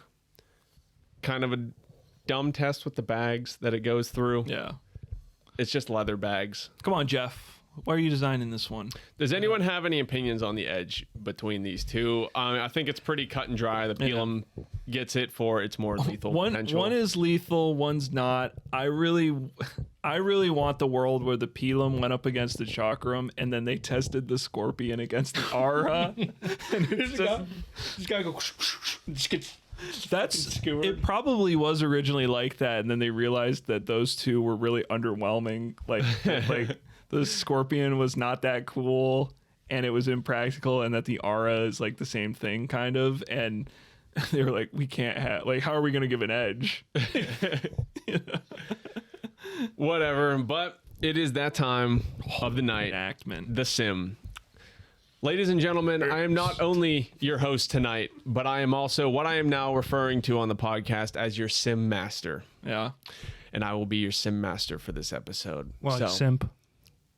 Hey. We open up to a Rajput wandering through the woods as a Roman Centurion, without his 80 men, mind you, is cranking back a strategically placed Scorpion. The Rajput spots the Roman as he loads a bolt. Huh? Oh, yeah, spots the Roman as he loads a bolt, and without even looking up, The Roman fires and misses horribly, probably because he didn't look up at all. Thunk. With an awful war cry, the Roman charges forward, Pilum and shield out. The Chakram is thrown, bangs off the Roman shield, probably flying off in a different direction to cut a different Roman Centurion's neck somewhere off in the distance. The Pilum is thrown and cut in half by the Rajput, as they both have an awkward stare down, screen grab of that, with dumb-looking faces. The Rajput starts spinning his aura as the Roman charges in, pickaxe out. The Rajput snags his Achilles, one of the spots they aim for, and pulls the Roman to the ground, who then kicks a log, making the Rajput fall over. Slide whistle. The Rajput backs into another log and almost gets hit with the axe, making a hilarious face. The axe is cut in half, however, and now it's sword v sword, with the Gladius versus the Khanda. Shing! The Centurion knocks the Rajput to his knees as he loses his sword. Oh man, this might be over. But wait! We haven't seen every weapon, have we? There's something we're missing. The Rajput takes out his guitar and stabs the Roman in the stomach. He then picks up his sword off the ground and slices the Roman's neck. Victory, Rajput. Thank you. So, we have the results here. I'm just going to run through real quick. We have the Rajput. The Chakram has 53 kills. The Aura has a big old goose egg with 0. The Khanda, 328. The Guitar, 234 with a total of 615. We have the Roman. The Scorpion somehow manages to get 4 kills. The Pilum, 44 kills. The Gladius, 223. The Delabra, 114 for a total of 385. Shockingly low. Yeah, I was surprised how lopsided this results were. Yeah, I thought they would be a lot closer. So I looked into this as I always do, and I believe there's 13 episodes in season 2, and this is Craig's looking at my nerd ass spreadsheet right here. It's like one of those baseball stat websites with all this breakdown, but it's the Deadliest Warrior sim. I didn't steal this from anywhere. I typed this all up too. So it is the 4th most lopsided episode, 4th most lopsided result in season 2. So we're going to use this time now to get thoughts on these results. I know we have some grievance relievance here to get out. Go ahead. The floor is yours. You want to just go like around? Can we just do you last, since you probably have the most of everyone? All right. Yeah, that's fine. Hey, you want to go? I don't have much to say. I mean, I had no expectations of the Rashput before this episode.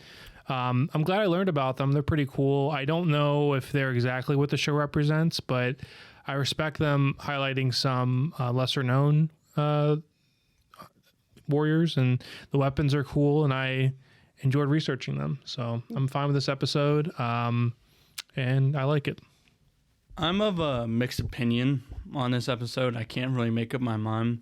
On one hand, I want to say, well, yeah, of course the Rajput should win, since they are the one-on-one fighter. It's probably a younger guy fighting against a more aged, more battle-weary man.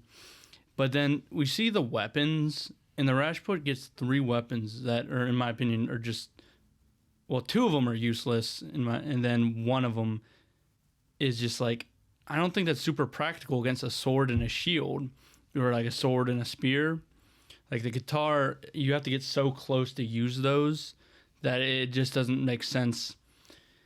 But what really gets me are the final numbers, where it's like the Pilum gets so few kills in this, and I think it's just like javelins and throwing spears just never do well in the sim. It just bothers me that the Delabra and the Chakram really blow it out of the water in terms of kills. I'm like, that almost bothers me worse than the whole outcome of the episode. And then like the overall theme, it's like you can see the scripting going on in this episode, at least in my opinion, where it's just like, oh, the Rome, they have this huge empire. How can these people with no empire, they're so small, and like, how do they have a chance? Whoa, it wouldn't be an upset if these guys won. Oh, they won. Who's shocked? So yeah. Do you have anything to add, Brendan? Yeah. I always was a big fan of Rome, but honestly, I really like the Rajput. I love the aesthetic. I love the look of the weapons and researching more. It's just very interesting. It's so interesting. I still think that the Roman was pretty done dirty, as we keep saying, but I still think that, you know, the Rajput would have won after doing a lot of this research, even if it was, you know, even to our expectation. Yeah, most of my arguments have really, like we've covered already, you know, shields and you know, maybe the Centurion have a different kind of armor. How effective would Rajput's weapons be against Centurion's armor? Also the size difference between them. But it's a little hard to pin down. Mike covered this. I think the thing that upsets me the most about the results is that it's sort of all is just in the sim. Like the Qatar, like Max himself gives the edge to the Delabra over the Qatar, but then the Qatar gets like twice as many kills. Who knows? And it's kind of just like, okay, you know, they might make these numbers up even. Like he used the default Rome character in the Rome Total War. And you know, the Conda gets more kills than Gladius is what it is. But what's interesting is like the Scorpion and the Aura are sort of the standouts as two bad weapons. Scorpion gets 4 kills. The difference between the Chakram and the Scorpion is greater than the difference between the Pilum and the Aura, which gets no kills. I think it sucks that the Pilum only gets 44. I don't know why that is. I guess, is it just slower than a Chakram? Because I feel like a Pilum's got better potential for penetrating the armor and actually getting a kill if it hits home, rather than a Chakram, which needs to hit in a very specific, the no reflex kill zone. The only thing I can see to like is if they give them one Pilum and it's either a throw and a hit or miss, and then they give multiple Chakram is what I was assuming. That probably does is a factor, but we're not told. Who knows? Yeah. You know, so you sort of are left sitting looking at this math and kind of scratching your head like, well, I guess the Rajput just was better for the matchup. And, you know, Max bringing up the whole one-on-one versus Centurions fighting in a unit thing. How do you put that in the sim? Like, what's the math for that? Like we said, you know, X. Like, is the Centurion pulling a Morty out there when he sees the Rajput? He's like, oh, gee, I don't have my unit. Where's everyone? Where's my 80 men? So I guess I'll just close. We said this earlier, but I'll close with it. My thoughts. All I can say is, have you heard of the Romans? Yes. Are they deadly? Yes. Are they warriors? Yes. What about the Rajputs? Who? We get here a little glorious moment at the end I wanted to highlight. After all of the trash talking, Matt kind of almost has a redeeming moment at the end of this where Not he almost the expert Matt almost has a moment admitting the Rajput weapons are good at the end, but he still goes back on it slightly. So the episode opinion that they kind of paint as like the big picture at the end is the fact that the Rajput fight one-on-one. They draw people out and fight them kind of like one-on-one, and the Romans kind of fight in their, you know, they're used to being in their phalanx, whatever they want to, whatever the word for it is. Yeah. And I'm okay with that being this episode. I kind of have no preference. The only thing is I do think the Romans should have got a little more kills than they did, is my only complaint with like the ending of this. That seems like a very low kill count also for a like tried and true weapon system. Easy to blame the Scorpion, but the Scorpion and the Aura sort of cancel each other out. Yeah. What really gets him is the freaking Delabra. I mean, he loses at all weapon categories, so I can't really say that. But Delabra's not a Roman weapon. Like, pick something else. You know? Yeah, I mean, the Labra, I think, gets robbed a little bit, and perhaps even the Gladius a little bit. But there's, again, it's Deadliest Warrior. Yeah. Stuff's vague. It's how it happens. I'm okay with the ending on this one. I don't have really any complaints, I guess, too much with it, just to wrap everything up. I do have to go into real quick the aftermath. It's really not too much, so I'll be brief. Kieran's fit is insane. He has, I don't know, I guess you would call it like a beaded necklace. I remember I used to have it in high school, and he has like an AK-47 T-shirt. So it's real crazy, but some interesting facts. Jeff says, and I think you guys actually touched on this, that the Pilum has a deliberately weak joint to prevent their own weapon being used against them. So if it hits you, it would break. I was going to talk about that, but I figured we were over time. Yeah, which is kind of a cool design if that was intentional. But Jeff says this is kind of interesting. Maybe it's obvious, but I guess I never really realized it. That they generally don't give the edge to slashing weapons as much as stabbing. So it's rare that they would ever give an edge to something that just slashes versus something designed to stab. Yelling during the aura, like, as they have like this, like, I don't know what it is, but they yell during the aura like a battle cry, and that's just like a battle cry, which I guess is sort of obvious, but that's what that is. Yeah. They do the war cry. Matt's condescending tone, not you, Matt. Maybe Matt. A little salty, you know. Comes across as vaguely racist. Well, not me. We didn't touch on it hair. too much, but like he lays it on so thick, and it's like the aftermath. Like, just chill out. But he's always like we talked about this, how a lot of these shows, especially from this era, are like, these brown people couldn't compete with us. Like, and it's sort of the tone he takes is like, oh, the Roman Empire, and he doesn't like let up, and he just kind of sang the whole episode to where it's like, dude, the show's over, like, just chill. You already got your paycheck. The episode's over. Also, read the room on what kind of show this is. Like, it's not a hard science, and the outcome also doesn't affect anything, you know, except for my mental state. Yeah, except for us 13 years later. Well, it's fun, you know. Yeah. And the last fact about our next episode is that Jeff reveals that they actually had to go to Nevada to film Somali vs. Cartel because of explosive regulations in California. So Hell yeah, brother. Got another pirate coming back. So on that note, you can say look forward to that episode next week. We want to thank everyone for their continued support. I imagine, you know, since we're filming this early on Thanksgiving, by now we're, you know, future me talking to you, we know we're probably billionaires at this point. You might be dead. I own Tesla. Yeah. You know, you bought out you know, Amazon. Mm-hmm. You know? I'm working on it.